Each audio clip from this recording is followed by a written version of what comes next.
സ്വാദിൻ്റെ ഒരു പുതിയ വീഡിയോയിലേക്ക് എല്ലാവർക്കും സ്വാഗതം. ഇന്ന് നമുക്ക് എങ്ങനെയാണ് വളരെ എളുപ്പത്തിൽ പ്രഷർ കുക്കറിൽ വെജിറ്റബിൾ ബിരിയാണി ഉണ്ടാക്കുന്നത് എന്ന് കാണാം. ഇതിനായി ഞാനിവിടെ 1 കപ്പ് ബസ്മതി അരിയാണ് എടുത്തിരിക്കുന്നത്. ഈ അരി നല്ലതുപോലെ കഴുകി അരമണിക്കൂർ വെള്ളത്തിൽ കുതിരാൻ വെക്കണം. അരി കുതിരുന്ന സമയം കൊണ്ട് നമുക്ക് വെജിറ്റബിൾസ് കട്ട് ചെയ്തെടുക്കാം.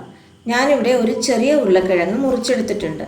കൂടാതെ 4 beans, 1/4 cup frozen green peas, കുറച്ച് കോളിഫ്ലവർ, അര കഷ്ണം ക്യാരറ്റ്, ഒരു മീഡിയം സൈസ് തക്കാളി, 2 മീഡിയം സൈസ് സവാള, പിന്നെ 3 പച്ചമുളക്, 2 തണ്ട് മല്ലിയില, ഒരു ചെറിയ കഷ്ണം ഇഞ്ചി, ഒരു 4 അല്ലി വെളുത്തുള്ളി.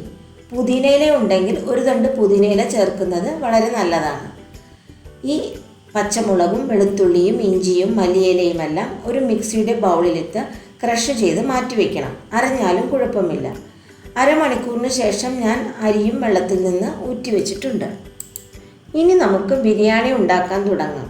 ഇതിനായി പ്രഷർ കുക്കർ സ്റ്റൗവിൽ വെച്ച് 2 ടേബിൾ സ്പൂൺ സൺഫ്ലവർ ഓയിലോ നെയ്യോ ഒഴിച്ചു കൊടുക്കണം.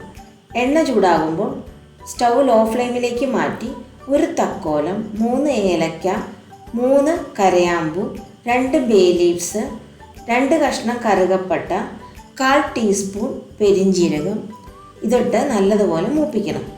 ഇനി ഇതിലേക്ക് അരച്ചു വെച്ച ചേരുവകൾ ചേർത്ത് കൊടുക്കാം.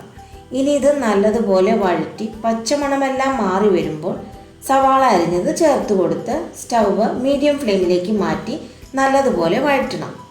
സവാളയുടെ നിറം മാറി വരുമ്പോൾ അതിലേക്ക് 1/2 ടീസ്പൂൺ മഞ്ഞൾപ്പൊടി, 1/4 ടീസ്പൂൺ മുളക് പൊടി. ഈ ബിരിയാണിയുടെ എരിവ് പച്ചമുളകിൻ്റെയും കുരുമുളകിൻ്റേതുമാണ്. അതുകൊണ്ട് മുളക് പൊടി വളരെ കുറച്ച് മാത്രം ചേർത്താൽ മതിയാവും. ഇനി ഇതിലേക്ക് 3/4 ടീസ്പൂൺ കുരുമുളക് പൊടിയും 1/4 ടീസ്പൂൺ ഗരം മസാലയും കൂടി ചേർത്ത് നല്ലതുപോലെ വഴറ്റണം.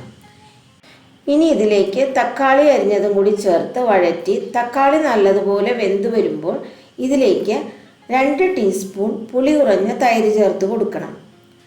ഇനി ഇത് ഒരു 2 മിനിറ്റ് കൂടി നല്ലതുപോലെ വഴറ്റിയതിന് ശേഷം അരിഞ്ഞു വെച്ചിരിക്കുന്ന പച്ചക്കറികൾ ചേർത്ത് കൊടുത്ത് ആവശ്യത്തിന് ഉപ്പും കൂടി ചേർത്ത് കൊടുത്ത് നല്ലതുപോലെ ലോ ഫ്ലെയിമിലിട്ട് ഒരു 3 മുതൽ 4 മിനിറ്റ് വരെ വഴറ്റണം.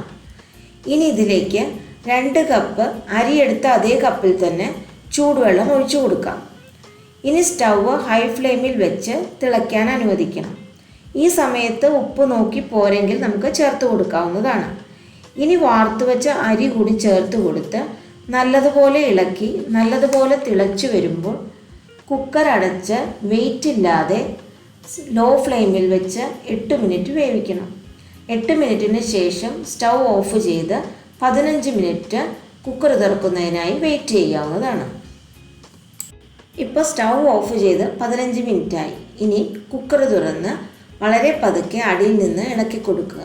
ഇനി ഇതിലേക്ക് നമുക്ക് കുറച്ച് മല്ലിയില അരിഞ്ഞതും അണ്ടിപ്പരിപ്പും കിസ്മിസും വറുത്തതും ചേർത്ത് ഉപയോഗിക്കാം.